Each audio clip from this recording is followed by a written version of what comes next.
first book, Hidden History, dealt with the JFK assassination and related political conspiracies, for lack of a better term.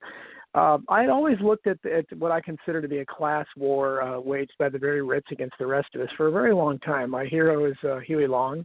I devoted a chapter of this book to Huey Long. And that's kind of funny because a lot of people, I've been called communist, I've been called reactionary, because I'm all over the place. I'm a populist. And I believe that when you have a situation we have right now, one of the most glaring statistic I can think of is the fact that half the country, the bottom 50%, make $27,000 or less a year and have less than 1% of the collective wealth. I don't think we can be a first world country with that kind of situation when half your country has nothing. So that's my main impetus for writing the book was because what I see happening out there. I have children, hope to have grandchildren one day, and I want to leave them a country where they can have a chance to prosper like our generation did. Well, Don, what you're saying sounds to me a bit, because I've done programs over the years that by which conspiracies are presented that sound similar. It sounds a little bit like the conspiracy theory that is the central idea of the John Birch Society. I don't know if you're familiar with their work, but they make reference to this grand conspiracy of the super rich, both in this country and around the world, and combined with political figures who sort of serve as a revolving door in and out of government, and then on top of it, the people who hold the high ground in the world of finance and banking and also in the culture. And, they refer to it as a grand conspiracy and see certain institutions as operating at the very top of it. Do you see that at all in terms of, you say that the super rich control the wealth in this country. Are they working in conjunction with the political system and the cultural system as well? Yeah, I think they are, and I don't think it has to be any kind of a conspiracy where there are, clandestine meetings or secret messages sent in the middle of the night. I think it's just the way the system works, and I looked at it that way with politics. I call it's basically organized corruption, and the people that run things are looking after their own interests. As long ago as William Henry Harrison, most people don't remember him. He was our shortest-lived president. He lived 32 days. He had a fantastic quote. It said something like, in my history of politics, I've discovered that everything we do and everything that's being done by our leaders is to benefit the rich and to keep the poor down. It was just a fantastic quote. I'm paraphrasing. I don't have the exact quote in front of me. And the other thing we have is, basically a rule of thumb is affluence means influence. The vast amount of people don't have any influence over their elected representatives. So you try calling your congressional representative, unless you're somebody who represents a huge corporation or a huge bank or something like that, or maybe a popular pressure group that has some kind of influence over them. They're not going to listen to you. They're not going to listen to the average citizen. We saw that during the banker bailout of 2008, when 95% or so of the public in every poll was dead set against it, and yet the only choices we were given for president and the congressional leaders of both parties were dead fast in favor of it, and that's why it was passed. And it was just a terrible thing. And we saw what happened afterwards, where when you talk about the marketplace, 6 of those 9 banks that were bailed out during the 2008 bailout gave out more in bonuses that year after the bailout than their company made in profits that year. So I don't know what kind of a marketplace allows that, and I don't know how that's any kind of a business model, but that's the reality. That it's just huge greed on a grand scale.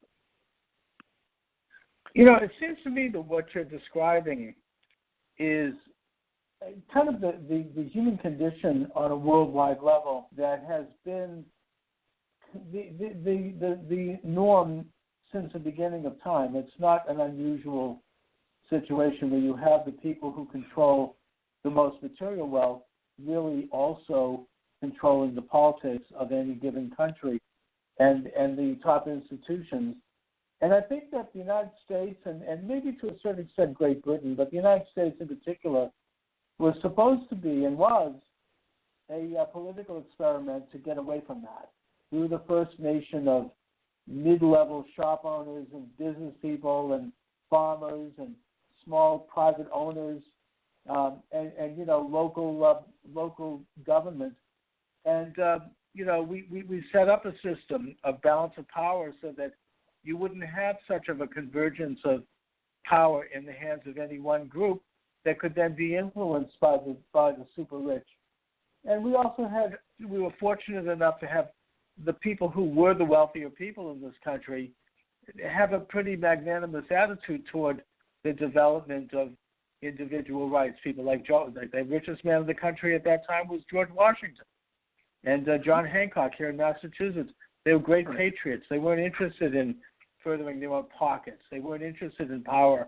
They believed in this concept of a limited government and the development of a franchise that would pass on to anyone who could get it and could achieve. And to a certain extent, I think that your analysis is right in that this past century particularly, you've had a consolidation of wealth, and you've had a convergence of that consolidation with the government itself, and they do retain a very high position. I've heard it euphemistically called the liberal Eastern Seaboard establishment. It's kind of a revolving door between big business and banks and the government itself, and it's a very sort of unholy alliance. Most of these people are liberal, generally. I mean, if you take a look at the top 1% in the United States, the vast majority of these wealthiest of the wealthy are liberal people who support liberal causes. And as you go down the list toward the mid-range, you get more conservative people. But the big money, the international money, the global powers tend to be in the hands of liberals. And coincidentally, these same liberals embrace a political philosophy that does not respect limited and local government. They tend to be internationalists. They tend to be globalists. They want to have an informal, structure around the world, and they don't seem to have much respect for the powers of elected officials. It's all transferred to these informal, unelected agencies and entities that increasingly are wielding political power over us, and that are making them even richer. What say you? Yeah, no, that's exactly right, and I believe that what we see in this country, that's why I'm outside the left-right paradigm. We basically in America today, we pay in our taxes, we pay for a socialist nanny state. The problem is we get few or any services in return. We have a crumbling. One of the great attractions of Donald Trump's campaign was he was the first candidate to point out the crumbling infrastructure. Our infrastructure is embarrassing. Just recently, over the weekend, we had a basically 40-mile-per-hour wind that took power out, and I live in one of the wealthiest counties in the United States outside of Washington, D.C. We lost power for 2 days because of high winds. We have the outdated power grids. We have crumbling roads and bridges, airports, and we don't look like a first world country. We certainly don't look like it with half the country having nothing, and we don't have the ambiance of a first world country. When you drive along, you can see pockets of America. I've been posting recently on Facebook pictures of California, in particular, Orange County, California. Again, a very wealthy county. It looks like one of the worst places in Latin America now. There are tents everywhere. There are homeless everywhere. Sanctuary cities. It looks awful. It doesn't look like America, and that's what we've built. And that's what I ran again, is that I don't want to see us turn into a third world country, and we have so many of the aspects of the third world country, and that elite at the top that has all the wealth. The middle class has been squeezed out, where you have, if you have, again, half the country has nothing, and the 1% has so much, and the top 20% are doing really well, very limited amount of that 30% or so of us that are trying to hang on by our fingernails to some kind of middle-class life. And that's why you end up with a situation like Ross Perot. One of the many great things he said in his 1992 campaign, he said, we're going to be the first generation of Americans that leaves a lower standard of living to our children. And he was exactly right, and it's terrible. I mean, unless things change dramatically, my children are not going to have the same standard of living I had. And I think that's terrible, because America, especially in the post-war era, built a middle class like the world has never seen before, where any job paid enough so that you could have a decent living, have as many children as you wanted. Now you can see that there's so many jobs that they tell you, they're not, these are entry-level jobs. Well, nobody can live on those entry-level jobs. And if half the country is making $27,000 or less, that means in most parts, certainly in my part of the country, that is, you can't even rent an apartment. So how are you supposed to have any kind of independent living and raise families and continue what was a great tradition? That's why, the Make America Great Again did resonate with so many people, because some of us, the people that grew up in the 1950s and the 60s and the 70s, recognized how different things were there, especially economically. And I think that is basically what Donald Trump is trying to do. What he represented, he's sort of in a way comparable to some of the founding fathers who themselves were quite rich. He's got plenty of money. I mean, he's made his money. He doesn't have to make any. He's kind of looking to give something back. But yet he wants to. If you listen to his inaugural address, I think it's one of the great speeches of my lifetime. Yeah, where he talks about returning power to the people and getting it out of the hands of these, these bureaucracies that run, are basically legislating our lives and doing so at great personal benefit to them financially. And, the only thing I would take issue with you is that it's not a problem to be super rich. I don't think that when you're rich, when you have a guy that's rich, they're not taking something, their wealth isn't taking something away from someone else, as long as they obviously obtained it honestly. Like, I don't think that Bill Gates, for example, and the late Steve Jobs, I don't think that their wealth took anything away from someone else. It's not, money is not a finite, it's not a commodity, it's an abstract idea. They created wealth out of nothing. I mean, they created wealth because of their ability to harness a movement at that time, which was the internet and online, and market it and bring it to fruition and bring it to the market. And in the process, they not only made themselves rich, but they made many, many people rich at various levels, all the way down to the guy that's a clerk in the Apple store or the guy that works in a factory. I mean, they created capital and created production where it didn't exist. So there's nothing wrong with being rich. The problem is when you're rich and you're supporting policies that make sure that other people don't get rich, or that slow down the ability of people to get pull themselves up, maybe get into the middle class, or even get a job, a subsistence job. And to my way of thinking, that's really the issue, not the fact that we have rich people. That's what's hurting the middle class. They've regulated business to the extent that they can get over those regulations because they're rich enough, but it hurts the guy trying to come up, trying to make something, trying to start a business, or trying to develop some savings, or trying to expand a small business. I mean, don't you think? Yeah, no, I have nothing against anybody being rich. We all want to be wealthy. We'd all like to, prosper as much as we can. But I think the difference between the what we see, the plutocrats of today, the people, the richest people in the world, the Jeff Bezos types and so forth, what we see today with these guys, as opposed to the rich people in the past. You mentioned John Hancock, but you can go as far up as even some of the robber barons. I mean, the Carnegies and the Mellons and the Rockefellers. Even those guys, I mentioned something that's rather rich about the kind of benefits people used to get working for Milton Hershey, for instance. Those guys, they did not take as much of the pie, to kind of quote Huey Long, as we see people doing today. Henry Ford famously, gave all his workers a raise. And he said, he was kind of criticized by some of the other one percenters of his day. And he said, well, look, I've got to pay them enough to buy the product I'm making. And this is what the one percenters of today don't seem to realize. They're not, if you're not paying your employees enough to buy the that you're selling, you can't have a thriving economy. I think it's Nick, and I can't remember the guy's name. He's kind of a renegade billionaire. I quoted him in the book. But as he talked about, he said, I can have thousands of times more wealth than the average American, but I can never have thousands of times more purchasing power. How many things can I buy? How many TVs can I buy? How many yachts can I buy? You need to have people being able to buy things. And when you have the average American, I think it's something like 70-some% of Americans don't even have $500 in savings. So, almost 80% of us are living paycheck to paycheck.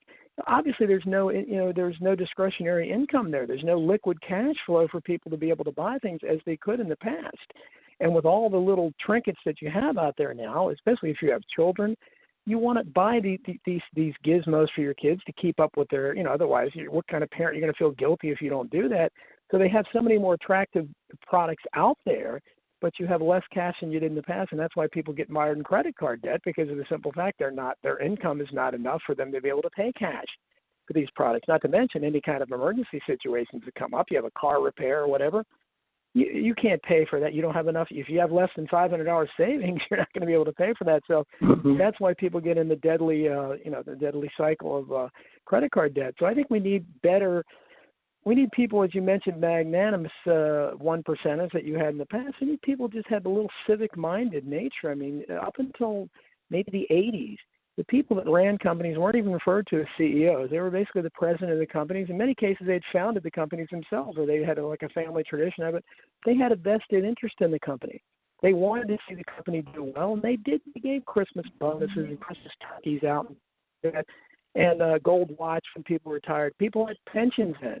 Now people don't have pensions. The new normal is you don't have pensions unless you're, Congress or whatever. Then, ironically, the people who largely don't have pensions, the public at large, are making sure they continue to finance the greatest pensions in the world. And these elected representatives who just do such a horrible job of representing us. But so I don't think it's a left-right thing. I think it's, again, I'm a populist. You mentioned concentrated power. I don't like concentrated power anywhere, whether it's business, government, or labor, whatever it is. And right now, there's no question we have too much power concentrated at the top.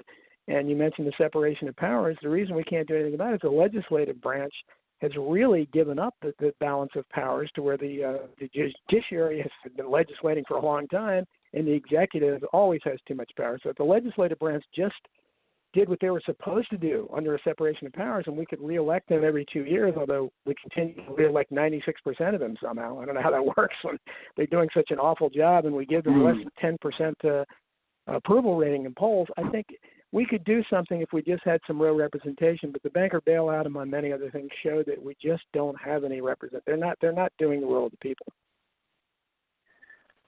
Well, let's talk a little bit about the policies that would result in that. I mean, I think that the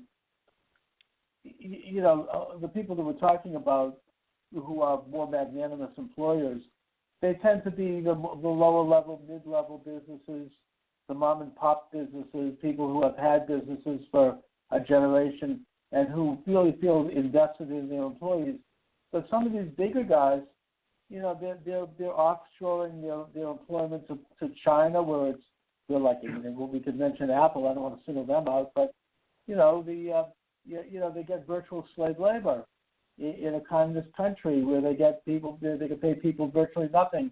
They can undercut the great gains of American labor. I would suggest that unbridled immigration into this country hurts labor, and absolutely, it helps. It might help industry create something at a lower cost, which is why the National Chamber of Commerce is in favor of it. But, it's hurting the gains that labor has made in this country over 100 years. So I think that the policies actually that are represented by President Trump seem to be very proactive and progressive in the real meaning of the word in terms of controlling and regulating immigration, tax cuts, which have already resulted in more capital in people's pockets. Nancy Pelosi might want to scoff and claim that these are crumbs. And she's, by the way, one of the richest members of Congress whose businesses they ban labor unions. But, that's right. The fact is that it's not just the bonuses that are coming in across the board voluntarily by companies, but it's also the policies of tariff and of better trade relations with foreign countries and repatriation of foreign currency in the form of a corporate tax cut that's causing capital to come back in this country where it's invested in the businesses, and it creates more jobs and more opportunities, and it's generally a natural stimulus to the economy. So I think that there are policies, practical policies that could be enacted and are trying to be enacted that will help develop what the left has been talking about forever, which is raising the minimum wage, raising the mean income of people, and which is something that they've not been able to do by government fiat. it's more of an opportunity to let investment work its magic and doing things on a national level that would put the interests of American capital first in terms of how it's invested in this country. And there are other countries that have done this. So we could take an example from, I would particularly point to Germany. You know, they have a lot of regulation of securities. The labor unions don't have a hostile relation with the employers. They have to work together before they get any benefits. Yeah, there are other policies that they put in place that are, you know, kind of putting the nation first. It's nationalism in its best meaning of the term. It's not hyper-nationalism, which is what the left is into, which is a nanny-state control over people's lives and the expropriation of wealth by means of generating a class envy attitude. What say you? Yeah, and I think that was, to me, one of the most resonating things that Trump said was that putting America first. And obviously he got in a little trouble because in our twisted mindset, you know, we somehow associate that with being a Nazi or something. It's ridiculous. I mean, to put your own nation's affairs first, how much more common sense can you get? But America is akin to a family living in a crumbling house with starving children who's going all around the neighborhood and trying to feed the other neighbors' children and trying to build their houses back up, and in many cases tearing down the houses and then building them up again.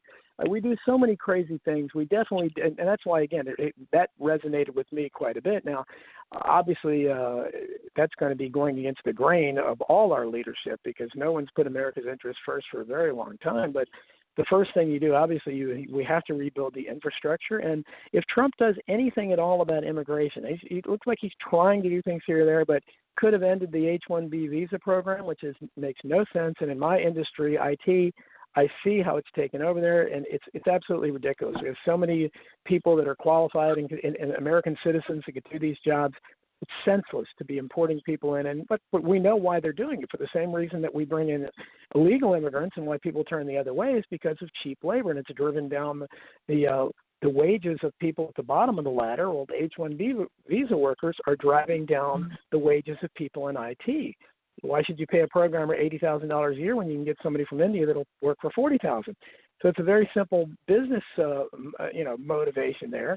But of course, they're not looking at the big picture. And when you have close to 100 million people of adult age in America out of work, the last thing you should be doing is importing labor from other countries to compete with them and drive down the wages they can get when you already have half the country making nothing.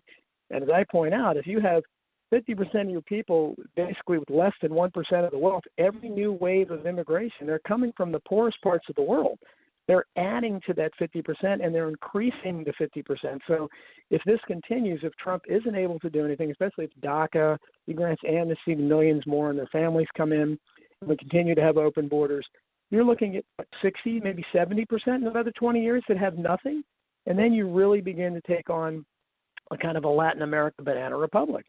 And is that what we want? I don't know. I don't want that. And I can't believe Americans do, but a lot of the problems we face is we're caught between on the right you have this incredible greed, this kind of Ayn Rand worship where the profits are all that matters and kind of a super hyperized individual liberty, which is a great thing, but carried to its logical extreme, you have quotes like we have no reason to help our neighbor was one of her quotes. But on the left you have the social justice warriors. Yeah, that's extreme. That's extreme right wing. It is. I agree. But on the left, you have the social justice warriors who are into identity politics, and all that matters to them is policing what people say and trying to get people fired. Nobody's concerned about civil liberties. The left could care less about civil liberties anymore. All they want to do is get people fired and watch for slip of the tongue. So a populist has nowhere to go at this point. Someone like myself, I'm a civil libertarian. I'm basically left on most issues, but the left we have today is not the left of a Thomas Jefferson. It's not the left of a Charles Dickens. It's not the left of a Lord Acton, people that I admire. It's not even the left of a John F. Kennedy, who I still admire. So I think we just have to have a common sense approach to it. And I'd like to see some people talk about, when you're talking about H-1B visa program, most of the workers come from India. Most people don't realize that there are 30 million slaves in the world today. 10 million are in India. I don't see anyone calling for a boycott of India.